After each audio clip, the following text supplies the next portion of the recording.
wanita. Yang keempat, misalkan dalam keadaan berwudu. Dan yang kelima, bersiap khusyuk dan diam pada saat pelajaran disampaikan. Dan yang keenam, tidak bersikap menyepelekan pada saat guru menyampaikan ilmunya, karena akan mengurangi keberkahan kita dalam bermajelis ilmu. Yang ketujuh, silahkan Bapak Ibu menyiapkan catatan untuk meningkat ilmu dengan tulisan. Dan yang kedelapan, jangan sungkan bertanya kepada guru dengan cara menuliskannya pada kolom chat yang ada di Zoom ini ataupun pada media sosial yang menayangkan majelis ini secara langsung. Dan yang kesembilan, jangan lupa ucapkan terima kasih dan doakan guru karena beliau telah meluangkan waktu dan tenaganya untuk menyampaikan ilmu kepada kita semua. Semoga beliau selalu dijaga kesehatannya, keselamatannya, diberikan umur yang panjang dalam keberkahan dan ketaatan, diluaskan rezekinya, dan istiqomah dalam berdakwah. Dan semoga ilmu yang disampaikan menjadi ilmu yang bermanfaat bagi kita semua, menjadikan kita hamba Allah Subhanahu wa taala yang mengerti akan hak dan kewajibannya dan bisa mengamalkan seluruh perintah Allah Subhanahu wa taala dan menjauhi seluruh larangannya. Amin ya rabbal alamin. Baik Bapak Ibu masih sahabat cinta yang dirahmati Allah, mari kita buka terlebih dahulu majelis ini dengan membaca doa niat ta'lim bersama-sama. Bismillahirrahmanirrahim. Alhamdulillahirabbil alamin. Nawaitu ta'aluma wa ta'lim wa tadzakkura wa tadhkir wan nafa wal ittifa' wal ifadata wal istifadah wal hatha la tamusuki bi kitabillah sunnati rasulih wa du'a ilal huda wa dalalata 'alal khair ibtigha'a wajhillahi wa mardatihi wa qurbihi wa thawabihi subhanahu wa ta'ala. Semoga Allah Subhanahu wa taala mencurahkan rahmatnya kepada kita semua yang hadir dalam majelis ilmu ini. Amin ya rabbal alamin. Bapak Ibu majelis sahabat cinta yang dirahmati Allah, alhamdulillah sudah tersambung Zoom dengan guru kita. Assalamualaikum Habib.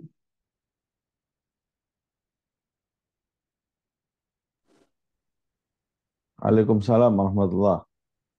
Alhamdulillah. Terus putih kabar Ibu Habib sehat. Alhamdulillah, alhamdulillah. Alhamdulillah. Mohon doanya Habib semoga kita semua para jamaah majelis sahabat cinta selalu diberikan kesehatan dan juga istiqomah dalam menuntut ilmu Habib. Amin, amin. Sama-sama doa. Jadi Habib ini nah, sambil menunggu yang lain untuk bergabung, monggo dari kita sudah siap untuk mendengarkan pelajaran dari Panjenengan Habib. Silakan dimulai waktu dan tempat dipersilahkan. Ya, kita mulai kajian tafsir surat Ali Imran ayat ke-19 ya Mas ya. J19 Habib. Ya. Baik, bismillahirrahmanirrahim. Alhamdulillahirabbil alamin. Allahumma shalli wa sallim ala sayyidina Muhammad wa ala ali sayyidina Muhammad. Nawaina ta'allum wa ta'lim wa tadhakkur wa tadhkir wa naf'a wal intifa' wal ifadah wal istifadah wal hath ala tamassuk bi kitabillah wa sunnati rasulih wa du'a ilal huda wa dalala ala al khair ibtigha'a wajhillah wa mardatihi wa qurbihi wa thawabihi subhanahu wa ta'ala. Kita lanjutkan kajian tafsir surat Al-Imran ayat ke-19.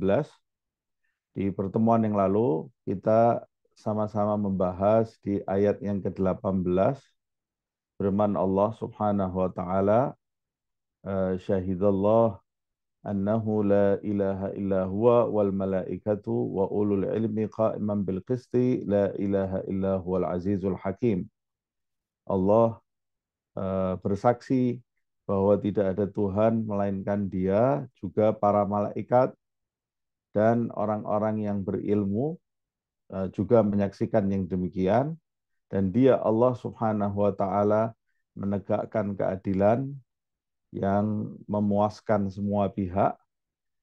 Tidak ada Tuhan melainkan Dia Allah yang Maha Perkasa lagi Maha Bijaksana. Nah, kita langsung menuju ke ayat yang ke-19.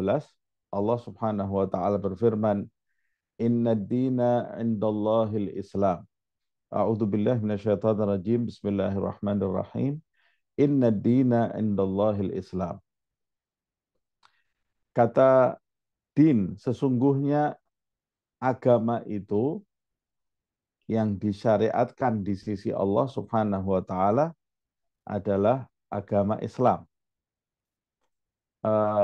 Kata ad-din itu mempunyai banyak arti. Dia bisa memiliki arti di antaranya ketundukan, bisa memiliki arti ketaatan, bisa memiliki arti perhitungan, dia juga bisa memiliki arti balasan.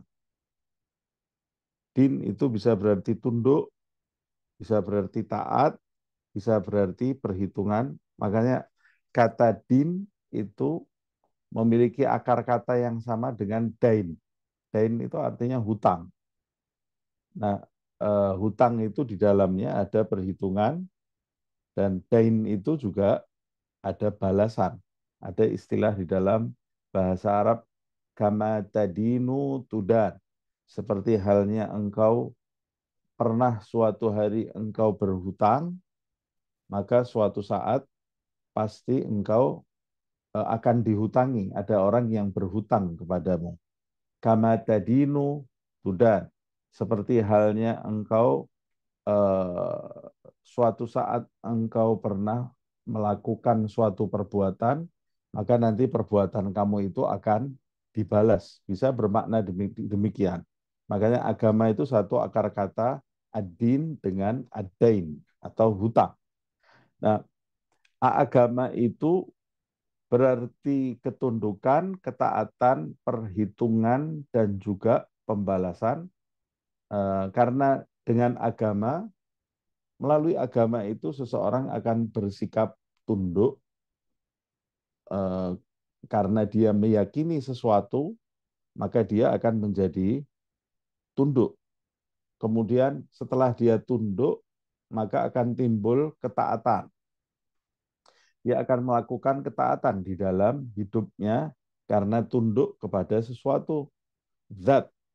Kemudian setelah taat, perbuatannya itu, ketaatannya itu, atau ketika dia tergelincir dari perbuatan taat itu, semua perbuatannya itu akan diperhitungkan nantinya. Amal perbuatannya akan diperhitungkan. Kemudian setelah diperhitungkan, atas dasar perhitungan itu, dia akan memperoleh balasan dari Allah Subhanahu wa Ta'ala. Nah, itu sebabnya kata din itu memiliki 4 makna seperti yang saya sebutkan. Di dalam ayat yang lalu, kita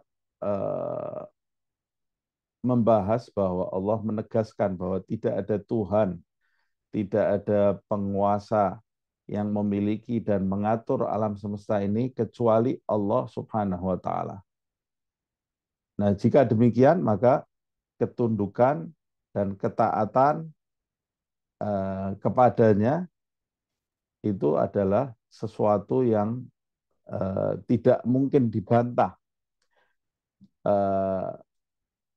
Kalau sesuatu ketundukan hanya kepada Allah Subhanahu wa Ta'ala, maka agama itu yang resmi gitu ya, agama yang benar itu adalah agama yang direstui oleh Dia, Allah Subhanahu wa Ta'ala, yang tidak ada Tuhan selainnya.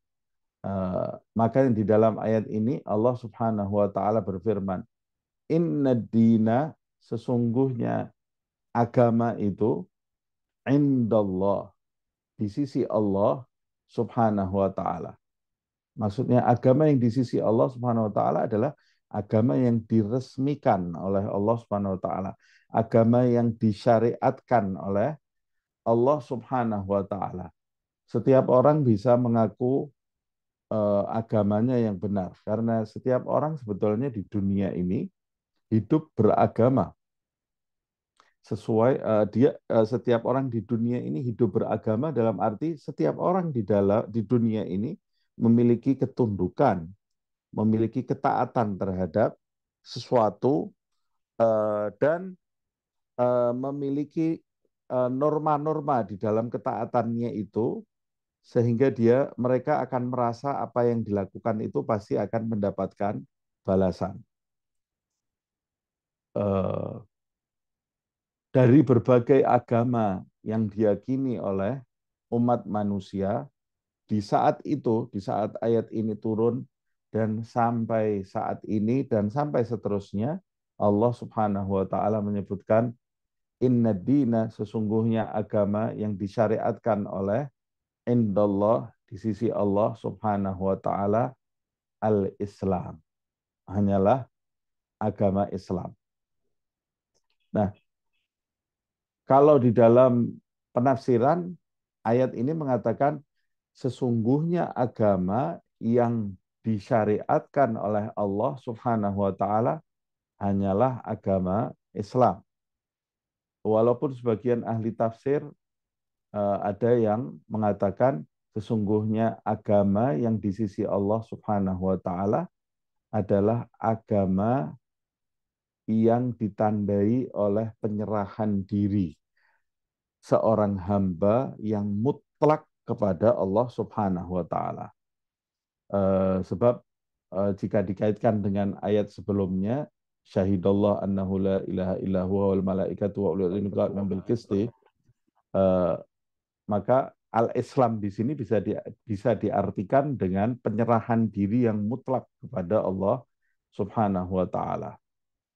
Nah, pada hakikatnya semua sama sebetulnya ya, karena mau diterjemahkan ini dengan agama yang bernama Islam atau eh, agama yang mengajarkan penyerahan diri yang mutlak kepada Allah Subhanahu wa taala, sebetulnya ujung-ujungnya sama, sebab Islam itu sendiri artinya adalah penyerahan diri kepada Allah Subhanahu wa taala, dalam arti menyerahkan diri kita kepada semua yang telah ditetapkan oleh Allah Subhanahu wa taala dan diajarkan oleh para nabi sejak Nabi Adam alaihi salam sampai Nabi Muhammad sallallahu alaihi wasallam. Sementara itu sebagian ulama ada yang memaknai ini memang penyerahan diri, ajaran yang mengajarkan penyerahan diri kepada Allah Subhanahu wa taala,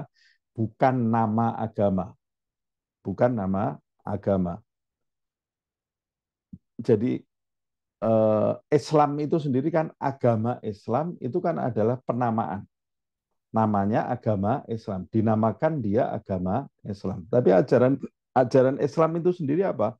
Ajaran Islam itu adalah ajaran seorang hamba yang menyerahkan dirinya kepada Allah dan menyerahkan dirinya kepada apa yang disampaikan oleh para nabi-nabi Allah Subhanahu wa taala. Sebagian ada yang mengatakan nama Islam itu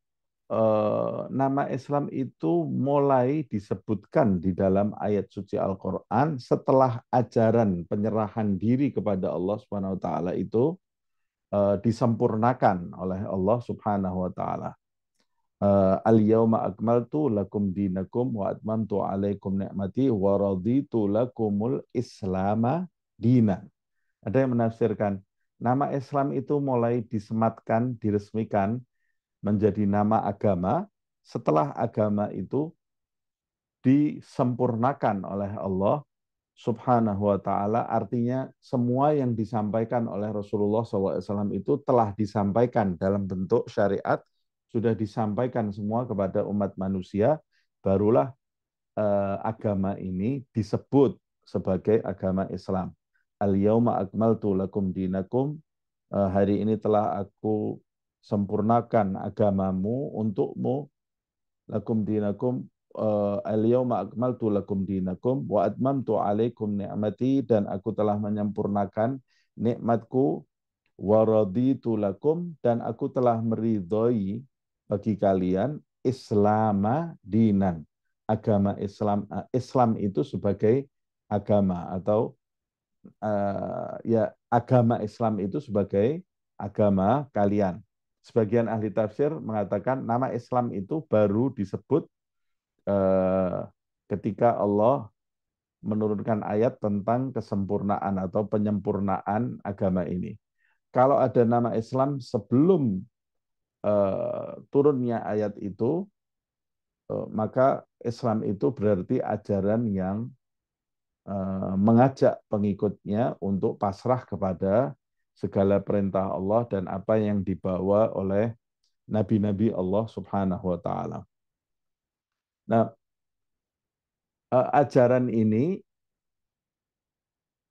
dinamakan ajaran Islam dan sebetulnya para nabi terdahulu semua agamanya adalah agama Islam, yaitu agama yang mengajak pengikutnya itu pasrah terhadap perintah-perintah Allah, tunduk kepada perintah Allah, menyerahkan diri kepada perintah Allah Subhanahu wa taala. Sejak kalau Islam itu disebut dengan agama yang mengajak pengikutnya menyerahkan diri kepada Allah Subhanahu wa taala, maka ajaran nabi-nabi terdahulu pun adalah ajaran-ajaran Islam yang sama dengan yang dibawa oleh apa yang dibawa oleh Nabi Muhammad SAW. Tapi namanya bisa jadi mungkin berbeda-beda, tapi ajarannya semua adalah ajaran Islam. Namanya bisa mungkin Nasrani, bisa mungkin Yahudi, bisa mungkin nama-nama lainnya, tapi sebetulnya mereka semua itu adalah ajaran Islam. Itu sebabnya di dalam ayat yang lain Nabi Ibrahim menjelaskan huwa sammakum al-muslimin. Dia Allah Subhanahu wa taala yang menamakan kalian itu sebagai muslimun, orang-orang yang menyerahkan diri kepada segala tuntunan Allah Subhanahu wa taala. Nabi Ibrahim mengatakan demikian. Nah, lalu kenapa kok ajaran-ajaran terdahulu ajarannya dinamakan Islam tapi namanya bukan Islam, sedangkan ajaran Nabi Muhammad SAW tidak dinamakan umpamanya Muhammadis atau nama-nama Ahmadis yang berkaitan dengan Nabi Muhammad SAW, tapi dinamakan ajaran Islam. Mengapa dinamakan demikian? Ya karena justru itu kelebihan ajaran Islam yang dibawa oleh Rasulullah SAW. Namanya sesuai dengan tuntunannya. Namanya Islam dan nama itu bermakna tuntunan yang dibawa oleh Nabi Muhammad SAW, yaitu ajarannya yang mengajarkan setiap pemeluknya untuk menyerahkan diri kepada ajaran Allah Subhanahu wa taala yang diberikan melalui nabi-nabi Allah Subhanahu wa taala. Inna dina indallahil Islam, agama yang di sisi Allah Subhanahu wa taala adalah Islam. Ini menunjukkan bahwa yang benar itu adalah Islam karena yang diakui adalah Islam. Ini juga menjelaskan bahwa agama yang di sisi Allah Subhanahu wa taala adalah Islam, ajaran yang sama dari nabi terdahulu sampai nabi yang sekarang, dan Allah menjelaskan di ayat yang lain tidak ada nabi yang diutus lagi setelah Nabi Muhammad Shallallahu Alaihi Wasallam. Maka karena ajaran yang di sisi Allah itu adalah Islam, menyerahkan diri kepada Allah dan setiap nabi-nabi Allah Subhanahu wa taala, maka ini waktunya kalian menyerahkan diri kepada Allah, tuntunan Allah Subhanahu wa taala yang diturunkan melalui Nabi besar Muhammad Shallallahu alaihi wasallam, yaitu tunduk kepada ajaran yang dibawa oleh Nabi Muhammad SAW, ajaran Allah yang dibawa oleh Nabi Muhammad SAW. Setelah Nabi Muhammad, tidak ada Nabi lagi, maka ajaran ini yang harus kalian kerjakan, yang kalian amalkan, yang kalian lakukan, yang kalian jadikan dasar di dalam hidup, sampai kalian berjumpa dengan Allah Subhanahu wa Ta'ala. Ada sebagian orang yang usil mengatakan ajaran yang benar di sisi Allah Subhanahu wa Ta'ala itu adalah tunduk atau pasrah, menyerahkan diri kepada Allah Subhanahu wa taala. Jadi sebagian orang ini ya mengatakan, jadi sepanjang kita, dalilnya adalah ayat ini, agama yang benar itu adalah agama yang tunduk kepada Allah Subhanahu wa taala, pasrah kepada Allah, menyerahkan diri kepada Allah Subhanahu wa taala. Jadi sepanjang kita menyerahkan diri kepada Allah Subhanahu wa taala, maka itulah agama yang diridhoi oleh Allah Subhanahu wa taala. Kalau kamu mengaku agamamu itu Islam, tetapi kamu tidak menyerahkan diri kepada Allah, maka sebenarnya kamu itu tidak berada di agama yang benar. Tapi sebaliknya kalau kamu itu agamanya non-Muslim, umpamanya Nasrani atau Yahudi atau Buddha atau Hindu, tapi kamu itu pasrah kepada yang Maha Kuasa, menyerahkan diri kepada yang Maha Kuasa, maka kamu itu memiliki agama yang benar karena agama kamu itu Islam. Jadi Islam itu bukan penamaan. Islam itu hanya menjelaskan kepasrahan seorang hamba kepada Allah Subhanahu wa taala.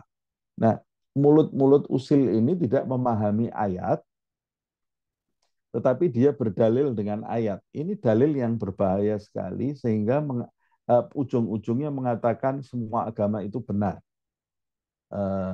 Jadi semua agama itu hanya moral. Semua agama itu hanya moral. Orang yang bermoral berarti dia benar. Orang yang tidak bermoral berarti dia tidak beragama yang benar. Lalu apa arti dari syariat yang diturunkan oleh Allah Subhanahu wa taala kalau agama itu hanya berkaitan dengan moral seorang hamba? Allah itu menetapkan syariat dan aturan-aturan di dalam agama. Itu yang dinamakan dengan ad-din. Terus nama Islam di sini, jika memang ahli tafsir mengartikan Islam itu adalah kepasrahan kepada Allah Subhanahu wa taala, maka itu mempertegas bahwa orang yang pasrah kepada aturan Allah, maka dia itu yang beragama yang benar di sisi Allah Subhanahu wa taala, tapi bukan berarti tidak beragama, sebab arti pasrah kepada tuntunan Allah Subhanahu wa taala, pasrah kepada Allah artinya pasrah kepada tuntunan Allah Subhanahu wa taala. Dan tuntunan Allah Subhanahu wa taala yang terakhir diturunkan oleh Allah ke muka bumi ini hanyalah tuntunan yang turun melalui Nabi Muhammad SAW. Kalau memang mau diterjemahkan Islam di sini artinya berserah diri kepada Allah Subhanahu wa taala, maka orang yang berserah diri kepada Allah adalah orang yang menganut ajaran Nabi Muhammad SAW. Mengapa demikian? Karena itulah ajaran yang diturunkan Allah terakhir di muka bumi ini, dan setelah itu tidak ada nabi lagi. Tidak ada nabi lagi kecuali Nabi Muhammad SAW. Nah, kalau diartikan Islam itu menyerahkan diri kepada Allah Subhanahu wa taala, maka kita bisa mendapati orang yang masih berpegang teguh kepada ajaran Nabi pun, ajaran Rasul pun, andai ajaran itu masih murni, umpamanya andai ajaran Nasrani itu masih murni, ajaran Yahudi itu masih murni, ahlul kitab itu, karena mereka kan agamanya juga agama samawi yang turun dari Allah Subhanahu wa taala, tapi kita meyakininya agama mereka itu sudah tidak murni lagi. Oke, kita simpulkan umpamanya andai agama mereka itu agama yang masih murni pun, maka setelah turunnya Nabi Muhammad SAW tidak ada yang boleh mengikuti agama sebelum Nabi Muhammad SAW, karena tuntunan yang kita ikuti adalah tuntunan Allah. Kalau Allah merubahnya atau menyempurnakannya, atau tata cara sholatnya berbeda, waktu sholatnya berbeda, waktu puasanya umpamanya juga berbeda, zakatnya berbeda, tuntunan bagaimana menyucikan diri dari hadas, dari najis juga berbeda, maka yang harus kita ikuti yang terakhir itu. Kalau turun tuntunan yang terakhir ini, kemudian kita mendustakannya, lebih memilih menurut akal kita sendiri, mengikuti pola pikir kita sendiri, mengikuti tuntunan yang sebelumnya, maka kita sudah tidak menyerahkan diri lagi kepada Allah Subhanahu wa taala, tapi menyerahkan diri kepada ego kita. Kalau kita mau mengatakan wah Yahudi itu yang paling tua, saya mau ikut ajaran Yahudi. Nabi Muhammad itu kan baru. Oh berarti kamu bukan Islam. Mengapa? Sebab kamu tidak menyerahkan diri kepada Allah Subhanahu wa taala. Oh, enggak, agama Nasrani yang turun itu yang benar. Agama Nasrani itu yang benar. Islam itu yang tidak benar karena agama Nasrani lebih tua daripada agama Islam. Dan umpamanya Isa itu memiliki kelebihan A, B, C, D. Loh, katanya engkau pasrah kepada Tuhan. Kalau engkau pasrah kepada Tuhan, maka apa yang diturunkan oleh Allah Subhanahu wa taala itu yang kau terima. Jadi orang yang menganut ajaran Nabi Muhammad SAW itu adalah orang yang menyerahkan diri kepada Allah Subhanahu wa taala. Ini lebih tepat, menyerahkan diri kepada Allah berarti orang orang yang menyerahkan diri adalah orang yang menerima seluruh tuntunan Allah Subhanahu wa taala melalui lisan nabi-nabinya, dan nabi yang terakhir adalah Nabi Muhammad Shallallahu alaihi wasallam. Tidak ada nabi yang turun lagi, maka tuntunan yang kita harus memasrahkan diri kita kepadanya itu hanya tuntunan Nabi Muhammad Shallallahu alaihi wasallam. Wa makhtalafa alladzina utul kitab, tidaklah orang-orang ahlul kitab itu tidak berselisih. Saya tambahkan lagi. Allah Subhanahu wa taala juga menyebutkan di dalam ayat, "Wa may yabtaghi ghairal islami dinan falay yuqbal." Siapa yang mencari agama selain agama Islam, falay yuqbal, maka tidak akan diterima oleh Allah Subhanahu wa taala, walaupun agama yang dia jalankan itu adalah agama sisa-sisa agama samawi yang ada di zaman dahulu. Walaupun umpamanya ajarannya itu sama, jelas ajarannya sama dengan ajaran Islam, tapi tuntunan syariatnya berbeda. Cara-cara sholatnya dan syariatnya itu ada perbedaan. Kalau tauhidnya pasti sama. Loh, kenapa tauhid yang di dalam agama Nasrani dan Yahudi sekarang ini ada perbedaan-perbedaan? Yaitu karena mereka merubah-rubah ajaran yang murni tersebut. Dan agama yang terdahulu itu tidak dijanjikan kemurniannya oleh Allah Subhanahu wa taala, tidak dijanjikan kemurniannya itu langgeng. Sedangkan ajaran Nabi Muhammad SAW, Allah menjanjikan kemurniannya itu pasti akan langgeng, akan terus-menerus terjaga, seperti yang disebutkan di dalam ayat. Allah juga akan menjaga bahkan kitab yang diturunkan oleh Allah Subhanahu wa taala. Inna nahnu nazzalna dzikra wa inna lahu lahafidun. Sesungguhnya kami Allah Subhanahu wa taala yang menurunkan adz-dzikra, yaitu Al-Qur'an, wa inna lahu lahafidun, dan sesungguhnya kamilah yang pasti akan menjaga Al-Qur'an itu. Allah yang akan menjaga sampai di hari kiamat, tidak mungkin berubah ajaran Nabi Muhammad Shallallahu alaihi wasallam. Nah, wa makhtalafa alladziina utul kitab illa min ba'di ma ja'ahumul ilm. Dan tidaklah berselisih orang-orang yang diberi Alkitab itu pada suatu kondisi atau pada suatu waktu, illa min ba'di ma ja'ahumul ilmu, kecuali sesudah datang pengetahuan kepada mereka. Jadi penyebab perselisihannya itu apa? Penyebab perselisihannya itu bagian. Bagian itu artinya kedengkian. Bagian. Dia dengki, memiliki rasa dengki. Berarti sebelum datangnya pengetahuan ini, mereka itu dulu sepakat. Apa yang bersepakat tentang apa? Bersepakat tentang Nabi yang terakhir adalah Nabi Muhammad SAW. Nabi yang mereka tunggu-tunggu adalah Nabi Muhammad Sallallahu Alaihi Wasallam. Kemudian setelah turun Nabi yang mereka tunggu-tunggu itu, justru mereka kemudian berselisih di antara mereka tentang kebenaran yang mereka tunggu-tunggu. Nah, orang kalau sudah dengki, dan kedengkian itu tidak terjadi kecuali di antara mereka sendiri, nih, yang satu yang lain. Semua punya kepentingan yang satu dengan yang lain.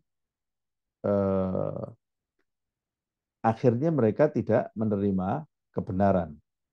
Nah, kedengkian itu apa sih? Kedengkian itu eh, adalah perbuatan atau keinginan agar Tuhan mencabut kenikmatan yang terdapat pada diri orang lain atau pihak lain disebabkan iri hati terhadap pemilik nikmat itu.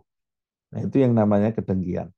Nah, jadi penjelasan dari ayat ini, mereka itu sebenarnya tahu bahwa Nabi Muhammad SAW itu membawa ajaran yang benar, tapi mereka iri kenapa ajaran yang benar itu turun melalui Nabi Muhammad SAW. Nah, karena timbul rasa iri, maka mereka kemudian berselisih. Sebagian dari mereka membenarkan ajaran Nabi Muhammad SAW dan menyambut ajakannya. Sebagian dari mereka menolak ajaran Nabi Muhammad SAW karena kedengkian yang ada di dalam dirinya. Dari sini kita bisa mengetahui orang yang hatinya itu tidak jernih, tidak tulus, maka sulit sekali orang tersebut menerima kebenaran yang ada. Orang kalau sudah tidak tulus di dalam hatinya punya kepentingan-kepentingan, kalau andai kata turun di depan mereka malaikat memberitahu mereka bahwa ini ajaran yang benar, tapi kalau dia sudah dengki, punya kepentingan seperti orang-orang Yahudi, itu mereka dengki. Kenapa kok Nabi yang terakhir bukan turun dari kalangan mereka? Disebutkan di dalam sejarah itu, mereka tahu, bahkan tahu malam kelahiran Rasulullah SAW itu mereka tahu. Jadi berdasarkan kitab mereka itu karena dijelaskan di situ secara rinci, dan mereka juga punya ahli tafsir ya di dalam agama mereka itu sampai mengetahui ini malam ini akan lahir seorang nabi. Tapi ketika mereka urut-urutkan, ternyata nabi yang terakhir yang lahir itu sepertinya dari bangsa Arab, dari bangsa Arab yang tinggal di Mekah, seperti yang disebutkan di dalam sirah. Lalu kemudian beberapa pendeta Yahudi itu datang sampai di perbatasan kota Mekah. Mereka bertanya dengan salah satu orang yang ada, orang Arab yang ada di situ. Mereka tanya, apakah lahir di malam ini seorang nabi yang bernama Ahmad atau Muhammad? Kata mereka lahir. Siapa itu nabi itu? Apakah dia punya seorang ayah? Oh, ayahnya sudah wafat. Dia lahir sebagai anak yang yatim.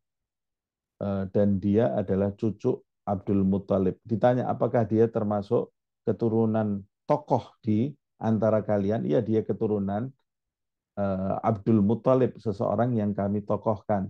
Ketika ciri-ciri itu semua terdapat dalam pengetahuan mereka, mereka semua itu mengucapkan zahabatin nubuwah anna. Oh, kenabian itu telah lenyap dari kita.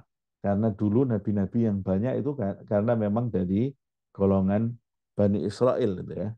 Setelah itu mereka mengatakan, ya Allah, telah lenyap kenabian dari golongan kita, dan beberapa pendeta itu disebutkan di dalam kitab sirah, mereka itu pingsan gitu ya. Pingsan karena tidak kuat menahan iri hati yang ada di dalam kekecewaan gitu ya, kekecewaan yang ada di dalam diri mereka. Nah, akhirnya timbullah rasa dengki. Begitu juga penduduk Mekah gitu ya. Mereka memiliki rasa dengki seperti yang disebutkan juga di dalam sirah Baihaqi antara kubu Abu Jahal dengan kabilah Nabi Muhammad SAW itu memiliki saingan yang satu dengan yang lain.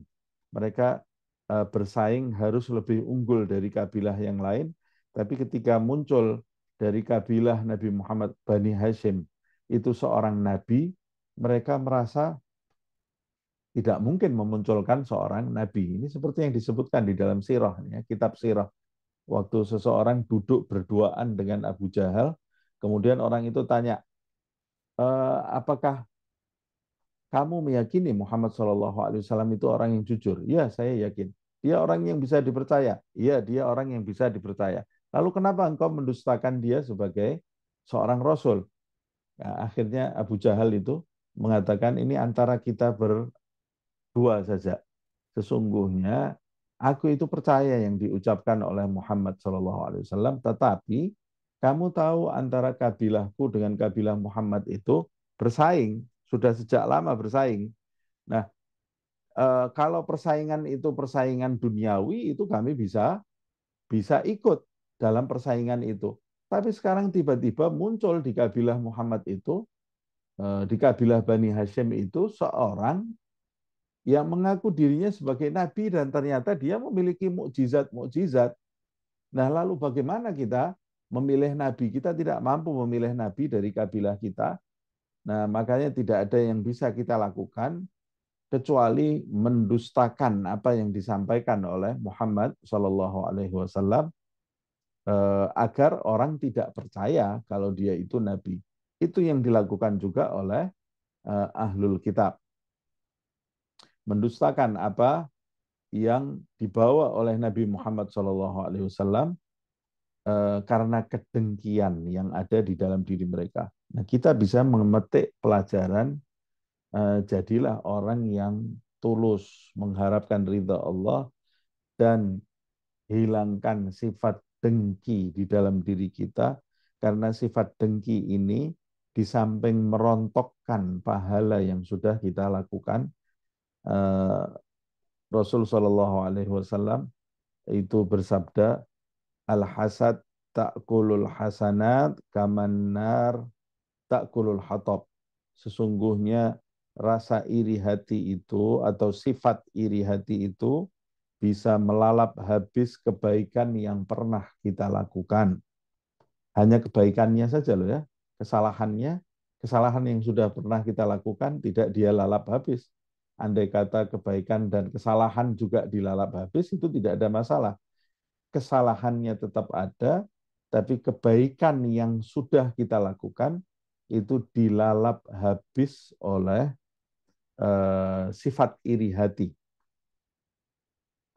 Bagaimana cara dia melalap habis kebaikan itu? Nabi mempermisalkan kamanar ta'kulul hatab, seperti api melalap habis kayu.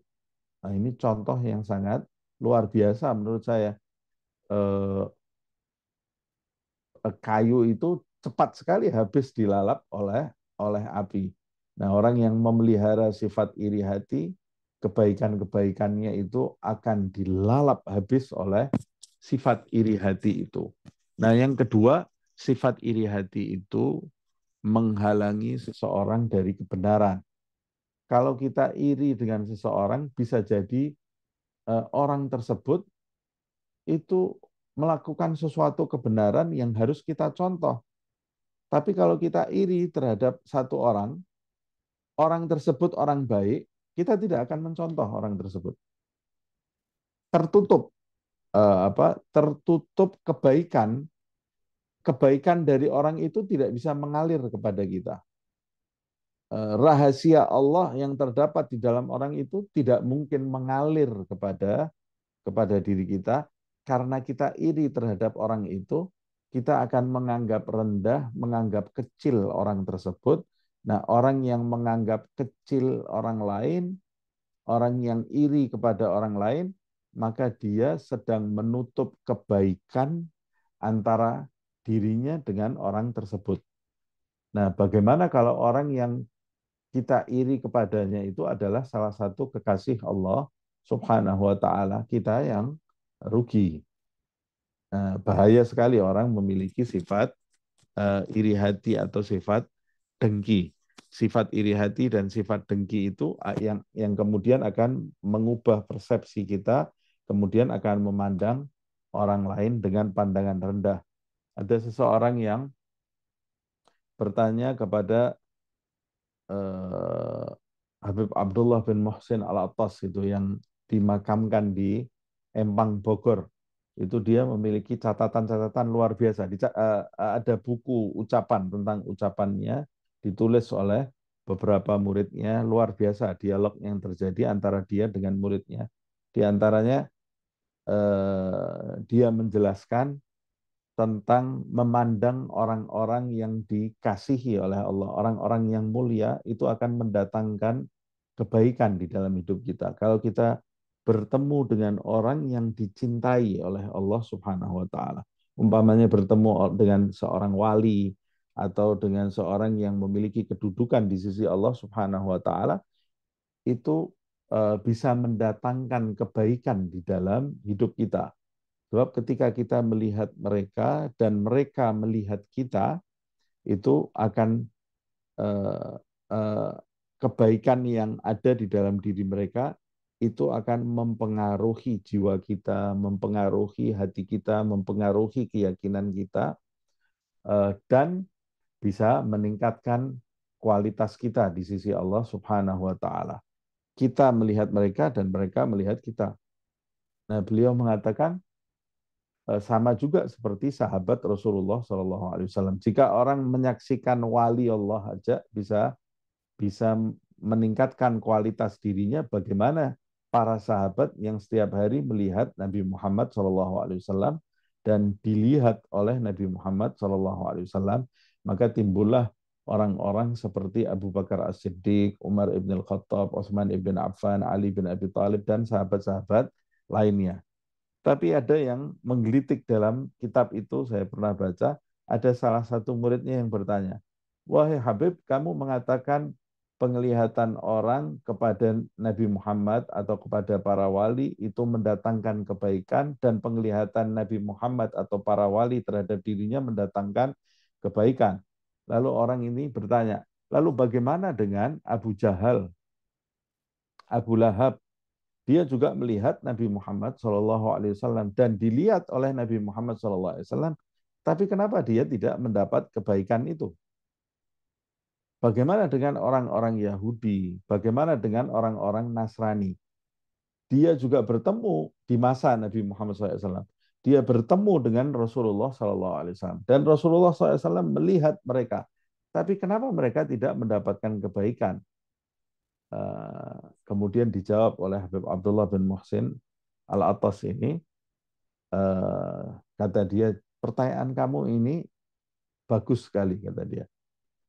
Jawabannya adalah mereka orang-orang itu yang tidak mendapat kebaikan setelah melihat dan dilihat oleh Nabi Muhammad, mereka itu tidak sedang melihat Nabi Muhammad. Jadi mereka memandang Nabi Muhammad itu dengan pandangan yang rendah, yaitu dengan pandangan yatim Abdullah. Ini sekedar anak yatim. Nah, alasannya kenapa kok mereka memandang Nabi rendah, padahal Nabi itu istimewa. Nabi itu orang yang sempurna. Alasannya seperti yang disebutkan di dalam ayat ini, hati mereka itu tidak tulus. Bagian bainahum, di antara mereka itu eh, berselisih yang satu dengan yang lain karena kedengkian yang ada di antara mereka, di antara diri mereka, sehingga perselisihan itu yang timbul karena kedengkian itu menjadikan mereka itu kafir. Kafir artinya menutup diri dari kebenaran yang ada. Kalau menutup diri dari kebenaran yang disampaikan oleh Nabi Muhammad SAW, nah itulah yang dinamakan kafir yang sebenarnya. Wa may yakfur bi ayatillah, siapa yang kafir terhadap ayat-ayat Allah Subhanahu wa taala setelah mereka mengetahui dengan pengetahuan yang benar, siapa yang kafir terhadap ayat Allah Subhanahu wa taala, fa innallaha sari'ul hisab. Sesungguhnya Allah itu sangat cepat perhitungannya. Kalau kamu kafir terhadap ayat-ayat Allah Subhanahu wa taala dengan cara menutup diri kamu dari kebenaran yang nyata yang ada di dalam di hadapanmu, fa innallaha sari'ul hisab. Allah akan menjatuhkan sanksi karena engkau kafir. Engkau sudah tahu ini yang benar. Allah itu menginginkan engkau itu menyerahkan diri kepada tuntunan Allah, termasuk tuntunan Allah yang terakhir turun ke muka bumi yang dibawa melalui Nabi Muhammad SAW. Harusnya engkau menyerahkan diri dan engkau mengetahui itu, tapi engkau menolak, berarti engkau sudah tidak menjadi hamba yang menyerahkan diri lagi kepada Allah Subhanahu wa taala. Maka karena perbuatanmu itu engkau menutup diri, maka karena perbuatanmu itu Allah akan menjatuhkan sanksi kepadamu, pembalasan kepadamu. Dan jangan engkau mengira sanksi itu masih lama turun kepada kamu. Tidak. Sanksi itu turun kepadamu dalam kurun waktu yang sangat cepat, sebentar lagi akan kamu alami. Mengapa?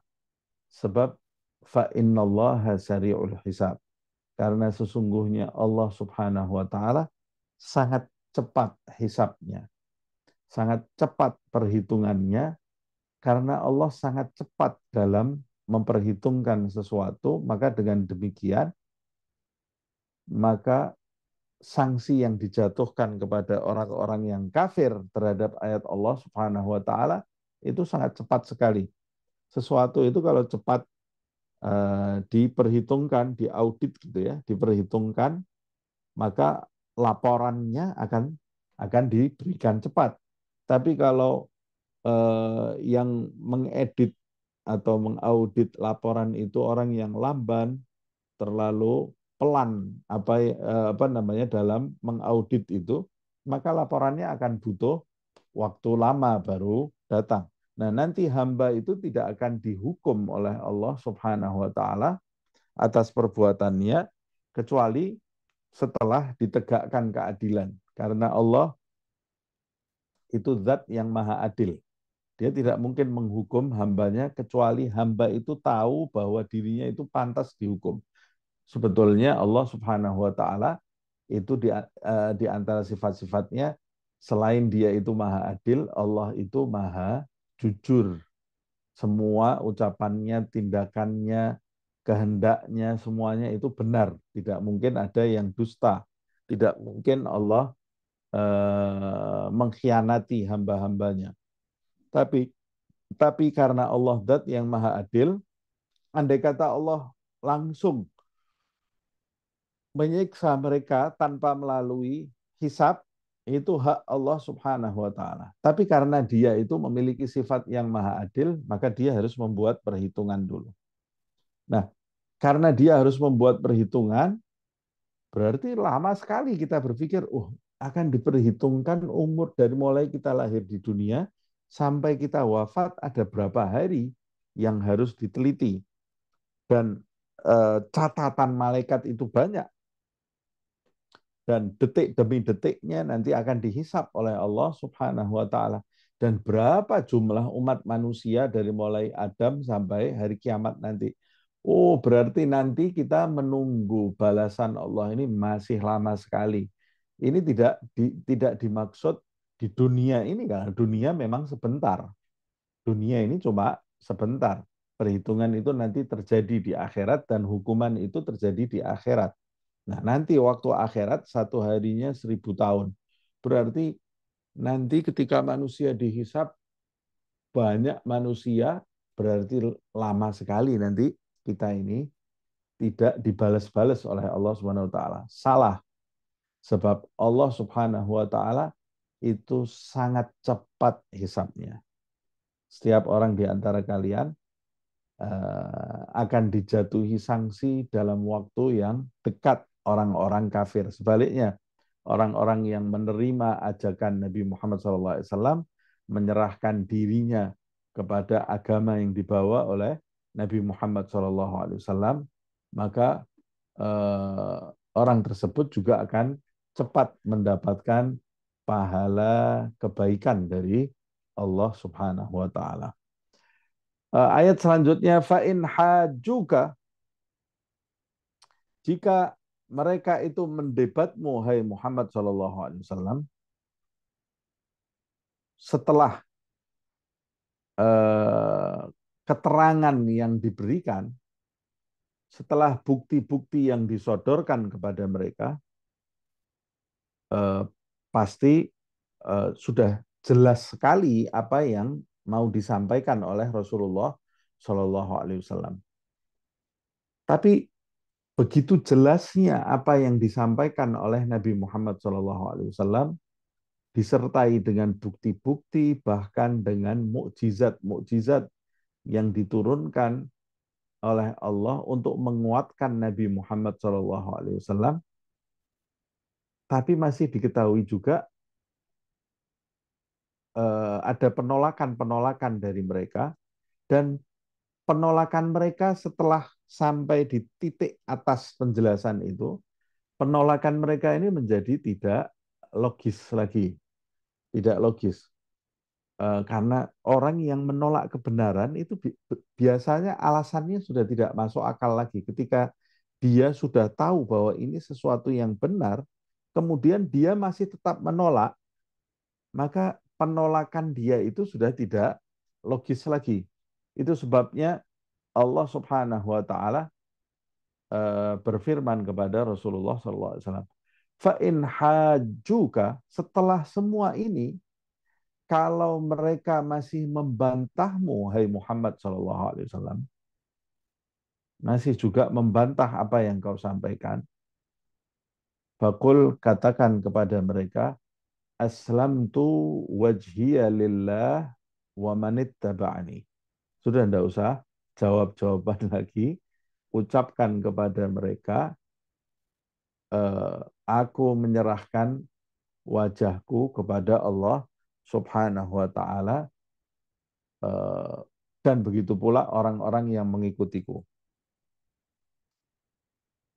Aku menyerahkan wajahku kepada Allah Subhanahu wa taala. Yang dimaksud menyerahkan wajahku yaitu aku menyerahkan seluruh totalitas jiwa dan ragaku kepada Allah Subhanahu wa taala.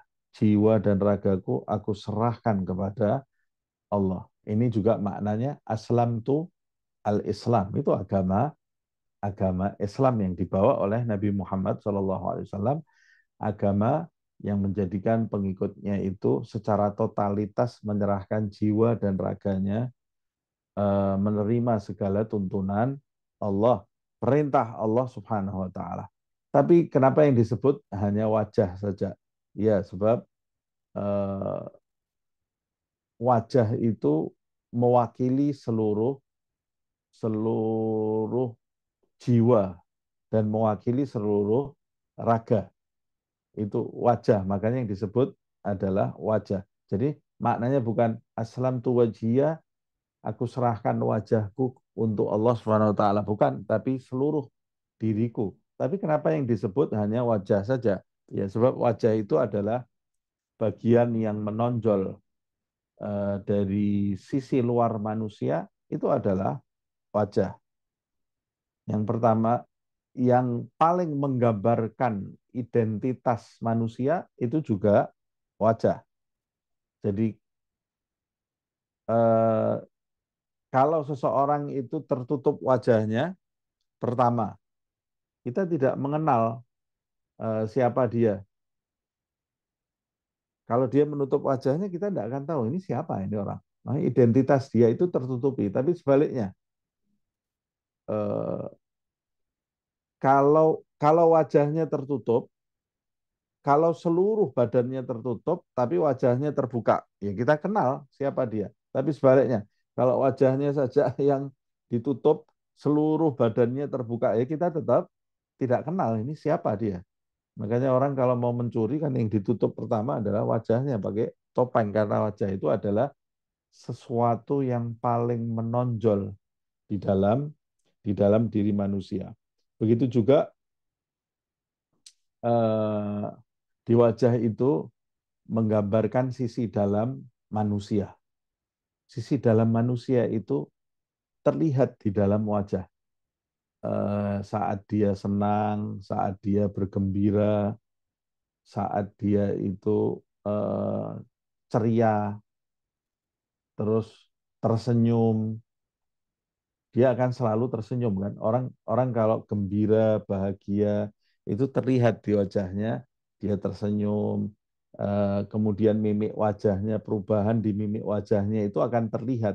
Oh ini suasana hatinya sedang gembira. Berarti wajah itu juga mewakili jiwa seseorang kan. Sebaliknya, kalau dia sedang gundah, sedang kesal, sedang rusing, dia akan tampak muram, wajahnya itu menjadi masam. Nah, dari situ kita bisa mengetahui wajah itu juga menjadi perwakilan dari jiwa seseorang. Plus di dalam wajah itu terdapat beberapa indera manusia. Semua terdapat tidak beberapanya terdapat di dalam wajah seperti mata, telinga, lisan, lidah. Bahkan di kepala pun terdapat sesuatu yang sangat penting sekali bagi manusia, yaitu otak. Ya, otak itu terdapat juga di kepala manusia yang satu tempat dengan tidak jauh dengan wajah manusia itu. Nah, karena itu wajah itu dipilih oleh Al-Quran dan Sunnah sebagai lambang totalitas manusia, gitu ya. Makanya di sini juga disebut aslamtu wajhiya lillah. Kalau kita sholat juga doa iftitah itu eh, apa itu doa iftitah? Allahu Akbar. Hmm, wajjahtu wajhiya lillahi fataras samawati wal ard wajjahtu wajhiya. Aku hadapkan wajahku. Nah, itu mengapa alasannya wajah itu digunakan oleh Al-Quran dan sunnah sebagai lambang totalitas manusia. Yang ikhlas melakukan aktivitas karena Allah Subhanahu wa taala, dia eh, disebut dengan menghadapkan wajahnya kepada Allah Subhanahu wa taala. Wajjahtu wajhiya lillah. Nah, Nabi Muhammad SAW menjelaskan di dalam ayat ini perintah Allah Subhanahu wa taala, aslamtu wajhiya lillah. Aku berserah diri kepada Allah Subhanahu wa taala. Lihat, baru kemudian Nabi mengatakan wa manittaba'ani, dan orang-orang yang mengikutiku. Allah memerintahkan dulu Nabi Muhammad SAW untuk menyebut dirinya terlebih dahulu dalam bentuk tunggal. Aslamtu wajhi, dalam bentuk tunggal, baru kemudian menyebut pengikut-pengikutnya. Pemisahan ini bukan untuk, bisa jadi pemisahan ini mau menjelaskan bahwa pasrahnya Nabi Muhammad SAW atau berserah dirinya Nabi Muhammad SAW dengan berserah dirinya pengikut Rasulullah SAW itu tingkatannya sangat jauh, tidak bisa disamakan. Jadi itu kemungkinan alasan kenapa Allah memerintahkan dulu aslamtu wajhi lillah, baru kemudian wamanit taba'ani, karena pasrahnya Nabi Muhammad, serah dirinya Rasulullah SAW kepada Allah pasti jauh di atas dengan serah dirinya para pengikut Nabi Muhammad SAW. Itu kemungkinan yang pertama atau tafsir yang pertama mengapa Allah memerintahkan Nabi menyebutkan serah dirinya itu terpisah dari serah diri para pengikut Nabi Muhammad SAW. Karena keikhlasan Nabi Muhammad itu pasti jauh lebih sempurna dari pengikut-pengikut beliau. Tetapi juga tidak kalah pentingnya tafsir dari ayat ini atau hikmah dari diperintahkannya Nabi untuk memisahkan ucapan tersebut tidak kalah penting hikmahnya, karena memang tanggung jawab kepada pemimpin itu lebih daripada pengikutnya. Jadi tanggung jawab utama itu diletakkan di pundak beliau Nabi Muhammad SAW, bukan diletakkan kepada para pengikutnya. Jadi Nabi tidak boleh membebani para pengikutnya, tapi Nabi itu diperintahkan bertanggung jawab memimpin para pengikutnya, makanya itu dipisah. Karena dia, Nabi Muhammad itu sebagai teladan dan yang diikuti, maka harus dipisah kepasrahannya itu dari orang-orang yang mengikuti. Makanya di sini disebutkan aslamtu wajhiya lillah, baru kemudian waman ittaba'ani, dan siapa yang mengikuti aku. Nah,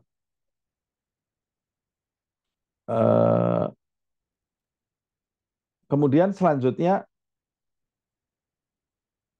wa qul lil ladzina utul kitab wal ummiyina aslamtum. Tadi ada kata-kata fa in hajjuka faqul aslamtu wajhiya lillah. Kita sempat membahas tadi di awal ayat ini bahwa semuanya sudah disampaikan, kebenaran sudah ditunjukkan.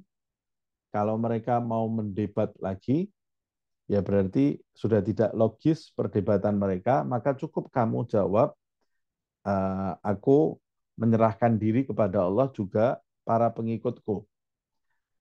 Tapi bukan berarti kemudian pintu dakwah itu ditutup, atau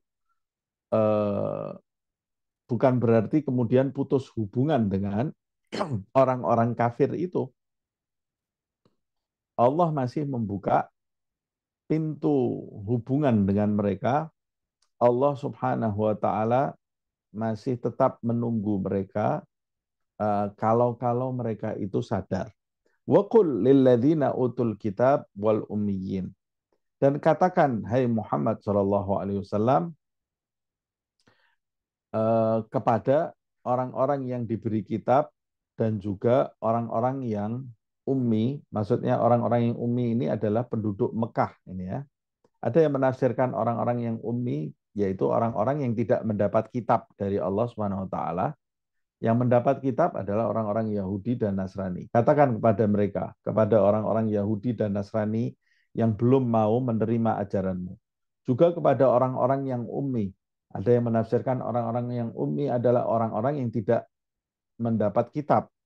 Sekelompok masyarakat atau orang yang beragama dan dia tidak mendapat kitab dari Allah Subhanahu wa taala, bukan agama samawi. Ada juga yang mengatakan yang dimaksud ummi di sini adalah orang-orang musyrik Mekah yang tetap membangkang kepada Nabi Muhammad SAW. Nah, tentu saja katakan di sini Allah memerintahkan Nabi untuk berbicara kepada orang-orang tersebut. Sebagian ulama ahli tafsir mengatakan ini dengan jarak, tidak langsung gitu ya. Jadi kan ada dua perintah kepada Rasulullah untuk mengatakan kepada mereka aslamtu wajhiya lillahi wa man ittaba'ani. Kemudian untuk mengatakan lagi kepada mereka, kepada ahlul kitab dan orang-orang ummi ini, aslamtum, apakah kamu sudah masuk Islam? Nah, sebagian ahli tafsir mengatakan dua pertanyaan ini tidak pada satu kali pertemuan. Jadi pada pertemuan pertama setelah Nabi Muhammad SAW menjelaskan semuanya kepada mereka, eh, segala bukti sudah diberikan kepada mereka. Mereka masih berdalih di hadapan Nabi. Yang pertama diucapkan oleh Nabi, aslamtu wajhiya lillahi wa manittaba'ani. Kemudian Nabi membiarkan mereka untuk berpikir. Jadi dari pernyataan ini kita bisa mengetahui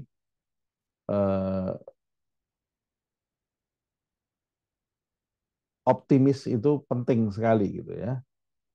Setelah semuanya disampaikan, ditinggalkan mereka untuk berpikir dan merenungkan ajaran yang telah disampaikan oleh Nabi Muhammad SAW dan berbagai macam bukti yang disodorkan kepada mereka. Nah, semua ini akan melahirkan optimis bagi seorang dai itu. Jadi jangan langsung dihujani dengan segala sesuatu. Setelah semua itu selesai, kalaupun mereka masih menolak, ya sudah. Ya, aku saja yang pasrah kepada Allah Subhanahu wa taala dan siapa yang mengikuti aku kemudian dibiarkan oleh Rasulullah Shallallahu alaihi wasallam supaya mereka merenung, supaya mereka berpikir kembali. Nah, ini yang kemudian meninggalkannya itu bukan memutus hubungan tapi justru melahirkan optimisme supaya mereka itu berpikir dan kemudian berharap mereka itu kemudian mendapat petunjuk dari Allah, kemudian mereka menyerahkan diri. Makanya setelah itu Allah memerintahkan Nabi mendatangi mereka lagi dan bertanya lagi kepada mereka, "Aslamtum?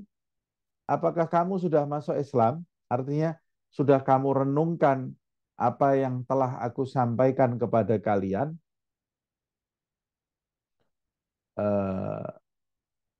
Apakah kamu sudah Islam? Maksudnya, apakah kamu sudah menyerahkan dirimu kepadanya, kepada tuntunannya, setelah bukti yang aku sampaikan kepada kalian?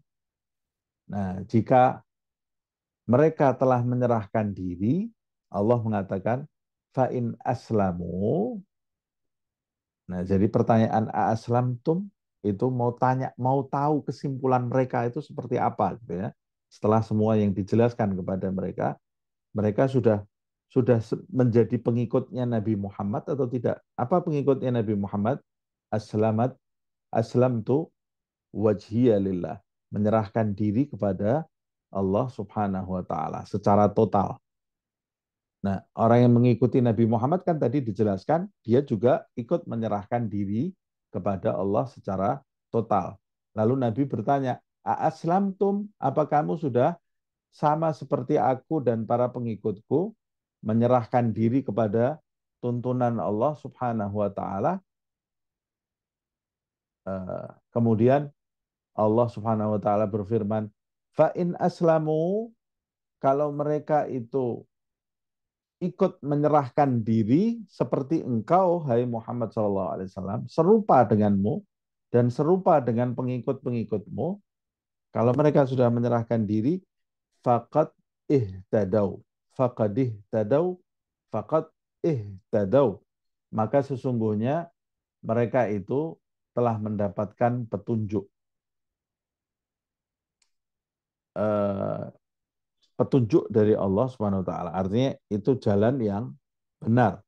Wa in tawallau, tapi jika mereka berpaling, yaitu berpaling dari ajakan yang diserukan oleh Nabi Muhammad SAW, artinya berarti mereka enggan menyerahkan wajahnya kepada Allah Subhanahu wa taala. Kalau mereka berpaling dari ajakan itu, maka biarkan mereka itu dengan pilihan mereka. Sudah tidak usah dipaksa lagi, karena tidak dibolehkan seseorang itu memaksa. Biarkan mereka dengan pilihan mereka, jangan paksa mereka. eh, fa innama 'alaikal balagh, karena kewajibanmu hanyalah menyampaikan saja, menyampaikan ajaran dan ajaran Allah Subhanahu wa taala, dan Allah sendiri yang akan menentukan bagaimana nasib mereka. Makanya sesungguhnya Allah Subhanahu wa taala menjelaskan di dalam ayat ini, wallahu basirum bil ibad, sesungguhnya Allah Subhanahu wa taala Maha melihat hamba-hambanya. Dia melihat yang taat kepadanya, siapa yang ingin mendekatkan diri, bertaubat kepada Allah Subhanahu wa taala. Allah Subhanahu wa taala mengetahui. Makanya ayat ini ditutup dengan basirun bil ibad. Kata ibad di sini itu hamba-hamba Allah Subhanahu wa taala. Kalau Allah menyebut hamba-hambanya disebut dengan kata ibad, itu biasanya digunakan oleh Al-Qur'an untuk hamba-hamba yang taat kepada Allah Subhanahu wa taala, hamba yang mau bertaubat. Tapi kalau hamba yang durhaka, hamba yang bergelimang dalam dosa, ahli maksiat, itu biasanya di dalam Al-Quran Allah Subhanahu wa taala menggunakan kata abid, ain ba ya dal. Abid itu biasanya ditujukan kepada hamba-hamba yang durhaka atau bergelimang dosa. Di tutupnya ayat ini sekali lagi menunjukkan bahwa eh, pintu masih tetap terbuka lebar. Makanya Allah menutupnya dengan ibad. Ibad itu hamba-hamba yang mau bertobat kepada Allah Subhanahu wa taala. Walaupun disebutkan wa intawallau, jika mereka berpaling, Allah masih menyebutnya wallahu basirum bil ibad. Artinya Allah masih mengharap mereka suatu hari sadar bertaubat kepada Allah Subhanahu wa taala. Sedangkan Nabi Muhammad SAW sudah selesai tugasnya, fama alaika illal balagh. Dalam ayat yang lain Allah Subhanahu wa taala menjelaskan, kamu tidak memiliki kewajiban hai Muhammad SAW kecuali hanya menyampaikan. Di dalam ayat ini fa innama alaikal balagh, karena kewajibanmu hanyalah menyampaikan. Dalam ayat yang lain Allah Subhanahu wa taala juga berfirman, la ikraha fid din, tidak ada paksaan di dalam agama, qad tabayyana ar-rusydu minal ghayy, telah dijelaskan atau telah menjadi jelas mana petunjuk yang benar dan mana jalan yang menyimpang. Nah, saya kira sampai di sini penjelasan tafsir ini. Insya Allah akan kita lanjutkan di pertemuan yang akan datang ini, yang bisa kita petik, hikmah yang bisa kita petik di dalam dua ayat ini. Wallahu a'lam bishawab. Baik, jazakumullah khairan Habib atas ilmu yang disampaikan terkait dengan surah Ali Imran ayat 19 dan ayat 20. Kita buka sesi diskusi dan tanya jawab ya Habib, terkait dengan Ya, ayat yang barusan dijelaskan ini. Monggo Bapak Ibu, jika ada pertanyaan bisa disampaikan melalui chat untuk kita bahas bersama guru kita Habib Husin Nabil Asgaf terkait dengan ayat 19 dan 20 tadi. Monggo jika ada pertanyaan bisa tuliskan. Habib, untuk mengawali pertanyaan di ayat 19 tadi disebutkan eh, bahwa perhitungan Allah itu sangat cepat, sari'ul hisab. Apakah itu artinya sanksi yang akan diberikan oleh Allah itu akan diberikan segera bahkan ketika di dunia begitu Habib? Atau harus menunggu prosesnya di akhirat nanti? Mohon ya, penjelasannya.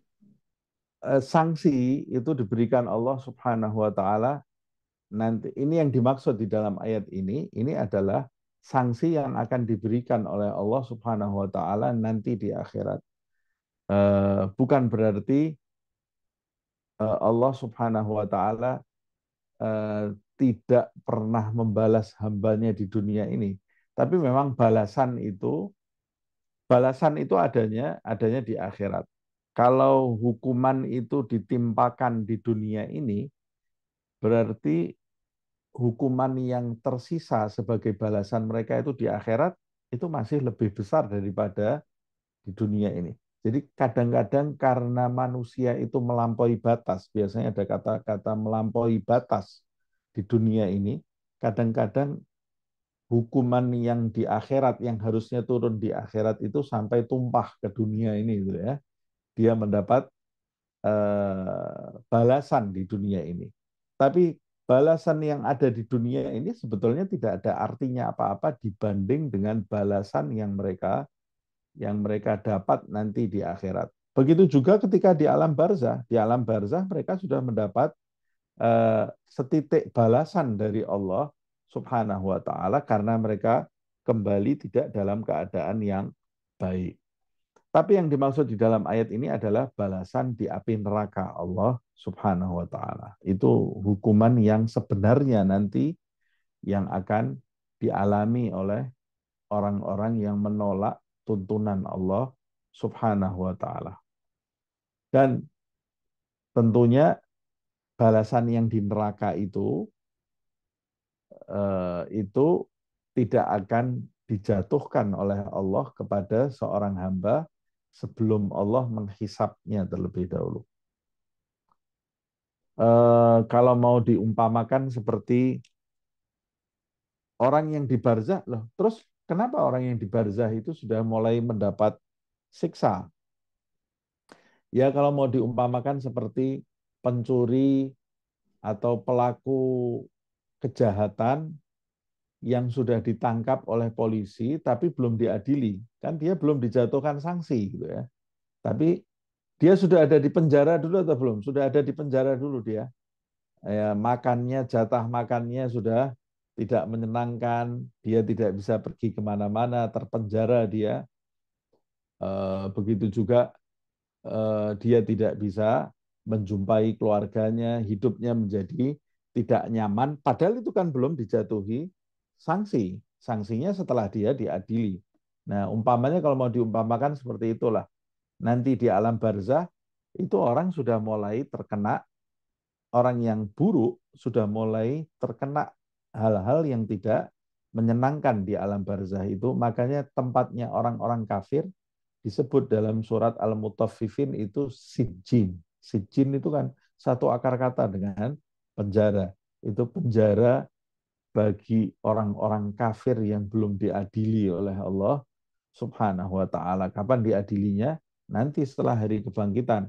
Makanya setelah hari kebangkitan Allah menjelaskan dalam surat Yasin, orang-orang kafir itu ketika dibangkitkan mereka mereka berteriak, ya wailana man ba'atsana min marqadina.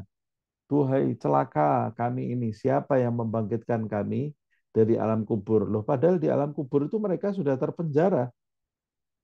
Kenapa ketika mereka dibangkitkan, mereka itu ketakutan seperti itu? Ya, mereka tahu karena setelah mereka dibangkitkan dari alam kubur, yang di alam kubur itu tidak menyenangkan. Tapi setelah mereka dibangkitkan dari alam kubur, itu waktunya mereka akan diadili oleh Allah Subhanahu wa taala. Pengadilan itu sendiri sangat mencekam untuk mereka dan kemudian akan dijatuhkan hukuman bagi mereka. Sama seperti orang yang dipenjara di dunia ini umpamanya, ketika dia belum diadili, ya dia berada di dalam penjara yang tidak menyenangkan. Ketika dia diadili untuk menerima hukuman, itu lebih tidak menyenangkan daripada ketika dia di penjara yang tidak menyenangkan itu. Nah, jadi kembali lagi ayat ini menjelaskan nanti hukuman di akhirat. Karena dunia ini tempatnya beramal dan akhirat itu tempatnya balasan. Baik, terima kasih atas penjelasannya Habib. Ini ada pertanyaan yang masuk Habib. Assalamualaikum warahmatullahi wabarakatuh Habib. Izin bertanya terkait dengan ayat 20 yang tadi dijelaskan sebagai prinsip dakwah. Jadi ketika Nabi Muhammad SAW sudah menjelaskan dan kemudian mereka menolak sudah tidak logis lagi. Kemudian Nabi diminta oleh Allah SWT untuk berserah diri pada Allah. Gitu ya. Kemudian diminta kembali untuk menanyai apakah mereka sudah masuk Islam. Nah, Sebetulnya perintahnya sebenarnya berapa kali harus ditanya kembali. Kalau menolak lagi, apakah ditanya kembali dan seterusnya, Habib? Mohon penjelasannya. Iya, yang dimaksud di sini saya katakan tadi bukan menutup pintu dakwah dan bukan menutup pintu hubungan. Tetap kita harus optimis dan eh, berharap agar objek dakwah itu sadar mendapat petunjuk dari Allah Subhanahu wa taala. Eh, mengenai mengenai apa yang diperintahkan Allah kepada Nabi Muhammad SAW untuk tidak menjawab lagi ketika mereka itu mendebat Nabi Muhammad SAW dengan perdebatan yang sudah tidak logis lagi gitu ya.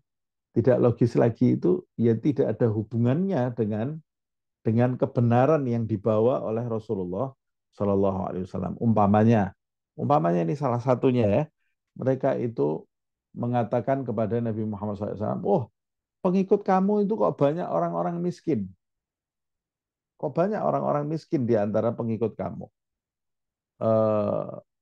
Usir itu mereka orang-orang miskin. Kamu mau mengajak kita pembesar-pembesar Mekah, tokoh-tokoh Mekah, sedangkan orang-orang yang ada di sekitar kamu itu adalah orang-orang yang miskin. Bagaimana kamu pantas mengajak? Padahal itu mereka ucapkan sama sekali tidak ada tujuannya untuk mengikuti Rasulullah Shallallahu Alaihi Wasallam. Jadi ucapan-ucapan itu sudah tidak ada artinya, gitu. Tidak ada yang perlu didebat. Ini tidak masuk akal. Masa orang miskin jadi halangan mereka untuk menjemput hidayah Allah Subhanahu wa taala. Dan itu menunjukkan pula bahwa mereka itu sudah kehabisan kata-kata untuk membantah Rasulullah Shallallahu alaihi wasallam sehingga apa yang mereka ucapkan itu sudah tidak ada kaitannya lagi dengan penjelasan mengenai tauhid, penjelasan mengenai hari kebangkitan atau tentang negeri akhirat yang sebagian dari mereka tidak mempercayainya. Nah, setelah seperti itu maka tidak perlu dijawab ucapan-ucapan seperti itu. Nabi hanya menjelaskan apa namanya, aku ini orang yang memasrahkan diriku kepada Allah Subhanahu wa taala dan begitu pula pengikut-pengikutku juga demikian. Nah, di dalam dakwah kita tentunya bisa menilai ada orang yang memang benar-benar mau mencari kebenaran, ada orang-orang yang hanya mau mencari pembenaran. Nah, orang-orang yang mau mencari pembenaran ini, ketika kita sudah menjelaskan sejelas-jelasnya, mereka paham itu, kemudian memutarbalikkan apa yang kita jelaskan, dan eh, eh, menghalangi kita dengan hal-hal yang tidak ada hubungannya, umpamanya dengan dakwah gitu ya. Itu sudah tidak usah dijawab. Umpamanya zaman sekarang ini ya, ada orang yang tidak suka dengan dai, seorang dai ini ya. Dai ini mengajak dia kepada kebenaran, tapi karena tidak tulus, objek dakwahnya ini tidak tulus, dia marah ketika diajak kepada kebaikan, dia marah. Kamu kenapa apa namanya? Kamu kenapa mengurusi hidup saya? Urusi hidup kamu sendiri umpamanya ini ya, objek dakwahnya. Tapi dai itu tidak pernah berhenti berputus asa memberikan penjelasan kepada dia. Setelah sejelas-jelasnya dia tidak bisa mendebat, kemudian umpama ini kalau zaman sekarang merusak karakter dai tadi dengan mencari-cari kesalahan di dalam hidupnya umpamanya ini ya. Lah kamu ini mau apa jadi seorang dai? Kamu sendiri hidup kamu seperti ini. Nah ini sudah tidak ada kaitannya lagi dengan nasihat yang dibawa. Nah, dalam kondisi seperti ini lebih baik kita diam aja. Sudah, tidak usah memberikan apa-apa lagi. Ini sudah sejelas-jelasnya saya jelaskan kepada kamu. Kamu tetap tidak mau menerima. Ya sudah, mau ngomong apa lagi saya? Nah paling saya boleh datang ke dia, menanyakan kabarnya, gimana kondisi, kalau memungkinkan, menanyakan kepada dia bagaimana kondisi spiritual dia, rohani dia, kesadaran dia, apakah sudah mulai menerima ajakan saya, eh, atau ya kalau saya tidak bisa mendatangi dia, tidak bisa berbicara lagi dengan dia, ya sudah, itu yang terjadi. Tapi doa agar dia mendapat petunjuk tidak boleh diberhentikan, gitu ya, tidak boleh diberhentikan. Jadi memang kasus dakwah ini sangat eh, pelik sekali. Kadang-kadang kita tidak bisa menggunakan satu ayat yang kita baca terus kita terapkan di dalam kasus dakwah yang kita jalani. Boleh jadi kondisinya bisa bisa berbeda.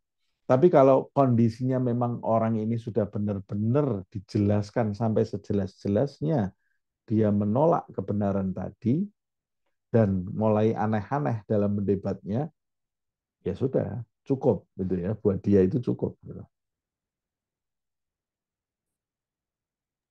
Baik, terima kasih Habib atas penjelasannya. Eh, Berikutnya Habib, pertanyaan berikutnya. Assalamualaikum warahmatullahi wabarakatuh Habib. Di ayat yang Waalaikumsalam. ke-20 ini adalah perintah dari Allah SWT kepada Nabi Muhammad SAW terkait dengan dakwah. Dan apakah itu juga berarti ini perintah bagi kita sebagai umatnya setelah Nabi wafat Habib?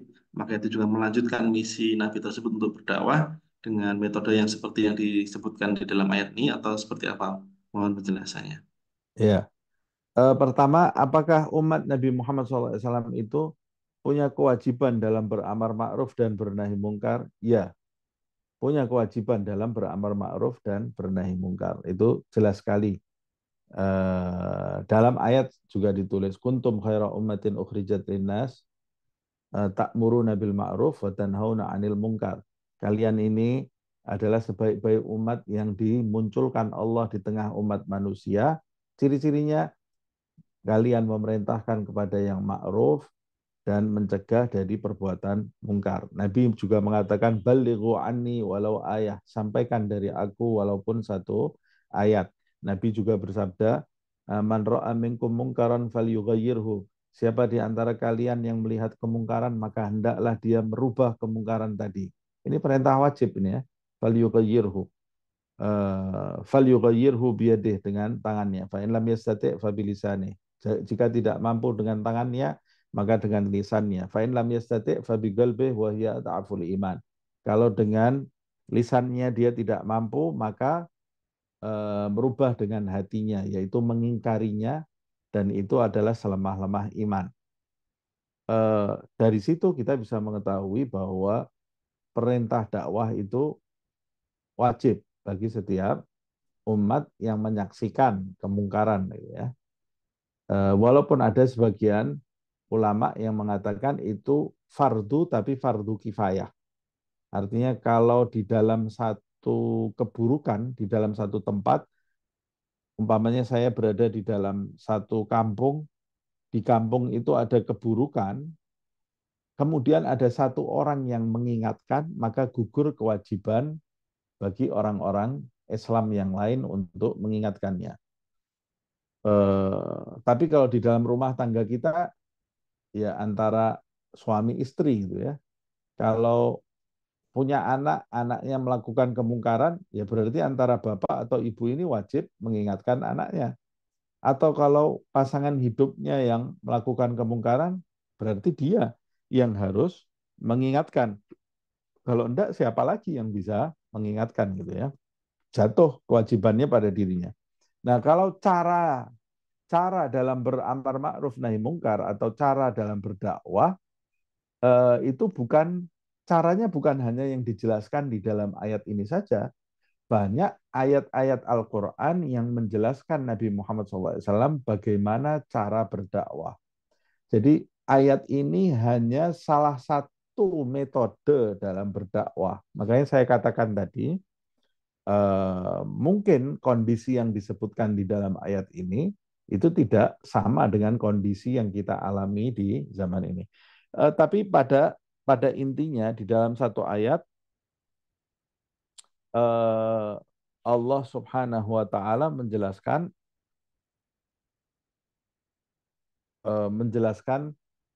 metode dakwah yang menjadi pondasinya adalah orang itu menyampaikan dakwah harus bil hikmah wal mau'izatil hasanah. Ud'u ila sabili rabbika bil hikmati wal mau'izatil hasanah. Ini metode standar setiap dakwah itu ya. Ajaklah manusia kepada Tuhanmu. Pertama kepada Tuhanmu. Ud'u ila sabili rabbik. Ajak manusia ke jalan Tuhanmu. Bukan ke jalan golonganmu. Bukan ke jalan partaimu. Bukan ke jalan eh, kelompokmu. Tapi ke jalan Tuhanmu. Eh, dengan cara apa? Bil hikmah. Dengan hikmah. Hikmah itu artinya ilmu yang diliputi dengan kebijaksanaan. Bil hikmati wal mau'idhatil hasanah. Dan dengan nasihat yang baik. Nah ini nanti ada penjelasannya itu apa hikmah, apa mau'idhatil hasanah. Wajadilhum billati hiya ahsan. Dan kamu boleh berdebat kepada seseorang dalam berdakwah jika kamu tahu perdebatan itu mendatangkan kebaikan. Kalau perdebatan itu hanya untuk memuaskan nafsu belaka, jauhi perdebatan yang seperti itu. Itu standar dalam berdakwah yang disebutkan di dalam Al-Quran.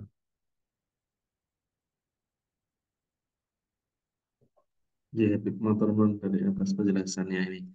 Mungkin Bapak Ibu juga ada pertanyaan lagi bisa disampaikan di chat di Zoom ini untuk kita bahas bersama guru kita. Monggo. Masih ada pertanyaan lagi nih Habib di ayat yang ke-19 ini Habib. Terkait dengan Hmm. tadi penjelasan bahwa baghriyan atau Hmm. kedengkian ini yang menutup pintu hidayah atau masuknya pemahaman terhadap kebenaran. Ini mungkin ada di antara kita sendiri yang mungkin secara tidak sadar itu masih memiliki walaupun sedikit itu rasa dengki ini ya. Cara mendeteksinya bagaimana Habib dan cara mengantisipasinya supaya tidak ada kedengkian dalam hati kita. Mohon penjelasannya. Eh, Dengki atau iri hati itu cara mendeteksinya kalau kita sebetulnya mudah itu dari definisi yang saya sampaikan tadi itu ya. Kalau kita merasa tidak senang di dalam hati kita ketika melihat teman kita mendapatkan kenikmatan dari Allah Subhanahu wa taala, ada perasaan tidak suka di dalam diri kita, ya itulah bibit-bibit iri hati atau bibit kedengkian tadi gitu ya. Jadi seakan-akan tidak terima kenapa nikmat itu turun pada teman kita. Atau bisa jadi ketika kita itu iri terhadap teman kita, terus mendapat kabar teman kita itu yang kita iri kepadanya itu mendapat musibah, ada perasaan di dalam hati kita itu perasaan bahagia, gitu ya. Walaupun tidak diungkapkan di dalam kata-kata, itu juga juga bibit dari iri hati, gitu ya. Umpamanya saya tidak punya uang, lalu teman saya itu uangnya banyak gitu ya. Setiap hari dia beli kulkas, beli mobil, beli HP-nya baru, beli kemudian di dalam hati saya ini ada perasaan dongkol, itu ya, perasaan marah. Padahal kan dia tidak berbuat apa-apa kepada kita. Salahnya dia dapat nikmat itu apa? Kan dia yang memberi nikmat dia kan Allah Subhanahu wa taala. Yang memberi nikmat itu Allah Subhanahu wa taala. Dia tidak dapat nikmat itu sendiri. Allah yang menyalurkan kenikmatan kepada dia. Jadi kalau kita mau marah kan harusnya marah kepada Allah. Kenapa menyalurkan nikmat kepada dia? Bukan marah kepada dia karena dia itu objek nikmat Allah Subhanahu wa taala. Yang memberi nikmat adalah Allah. Makanya para ulama mengatakan orang yang memiliki rasa iri kepada orang lain itu sebetulnya dia itu tidak marah kepada orang itu, tapi marah kepada Allah Subhanahu wa taala. Makanya dia disebut sebagai pemberontak di kerajaan Allah Subhanahu wa taala. Nah, itu tadi. Ketika kita melihat dia dapat berbagai macam nikmat, ada perasaan marah. Kemudian ketika kita mendengar kabar umpamanya kemalingan dia umpamanya. Di dalam hati kita, walaupun tidak tampaknya, di dalam hati kita ada rasa bahagia. Waktu dia, oh dia kemalingan ya, oh ada rasa bahagia, itu bagian dari rasa iri gitu ya, rasa hasad yang ada di dalam diri kita. Nah, cara menghilangkannya, orang yang punya rasa sifat iri di dalam dirinya kepada seseorang, di antara caranya adalah terus menyaksikan atau terus merenung bahwa dia itu mendapat nikmat itu dari Allah Subhanahu wa taala, seperti halnya dia dapat nikmat dari Allah yang aku tidak memilikinya, aku juga punya nikmat dari Allah yang dia tidak memilikinya. Pasti itu. Walaupun kadang-kadang kita tidak tahu. Umpamanya, dia kaya tapi penyakitan. Umpamanya. Saya miskin tapi saya sehat, tidak pernah sakit. Itu kenikmatan yang sudah dibagi-bagi oleh Allah Subhanahu wa taala. Nah, dengan merenungi seperti ini, kita itu sadar bahwa kita itu juga dapat keistimewaan dari Allah Subhanahu wa taala yang tidak dia miliki. Yang kedua, kalau itu belum juga hilang, datangi dia,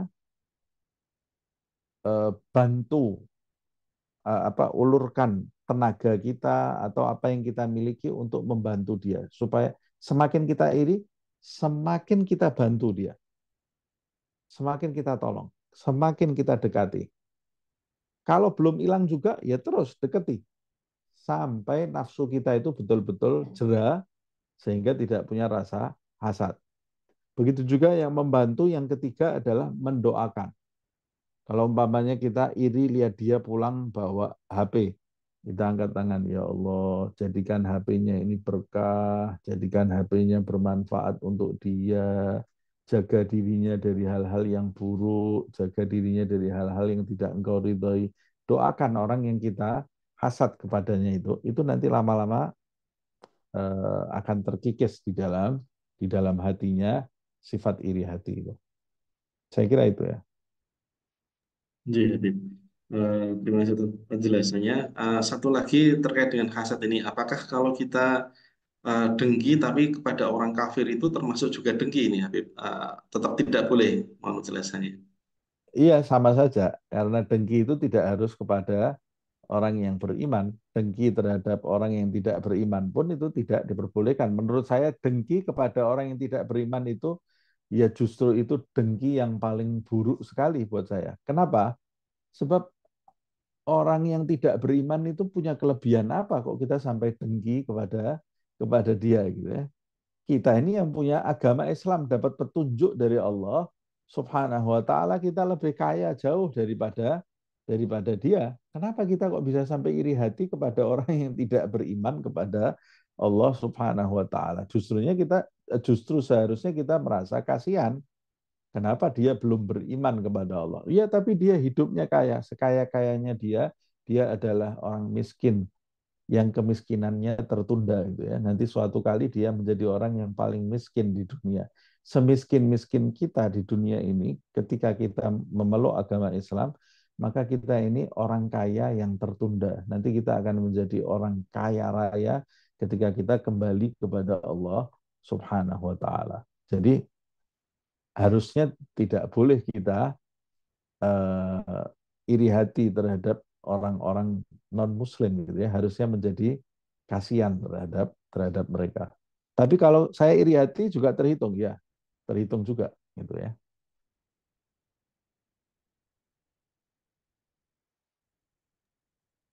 Ya, baik, terima kasih, Habib, atas penjelasannya.